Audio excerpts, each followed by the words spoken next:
હાલ સ્થાનિક સ્વરાજનું ઇલેક્શન છે। સ્થાનિક એટલે કે તાલુકા પંચાયત, જિલ્લા પંચાયત, નગર પંચાયત। ધર્મ વિધર્મ આ શબ્દોથી 5 વર્ષમાં નિષ્ફળ શાસન અને પંચાયતી રાજની અંદર અધિકારી શાસન થયું, ત્યારે જિલ્લાના મતદારોનું મન ભટકાવવાની એક પ્રોપોગેન્ડા છે।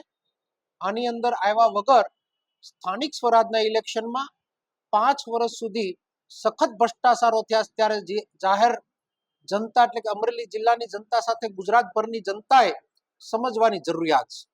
ભારતીય જનતા પાર્ટી ઇલેક્શનો આવે ત્યારે આવા નિવેદનબાજી કરી લોકોના મન ભટકાવી જાય, ત્યારે મતદારો એના મન ઉપર મક્કમતા રાખે, આપણને પડેલી મુશ્કેલીનો કોઈ પણ બદલો લઈ શકે તે મતથી લઈ શકાય, ત્યારે એ નિવેદન ઉપર હું વધારે કંઈ કહેવા માંગતો નથી।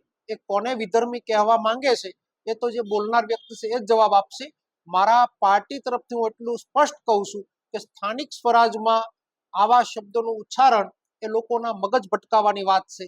સ્થાનિક સ્વરાજના ઇલેક્શનમાં લોકો મત નાખવા જાય પહેલા આપને પડેલી મુશ્કેલીને યાદ રાખીને મતદાન કરે, અને એ નિવેદનનો જવાબ કોકિલાબેન જ આપશે।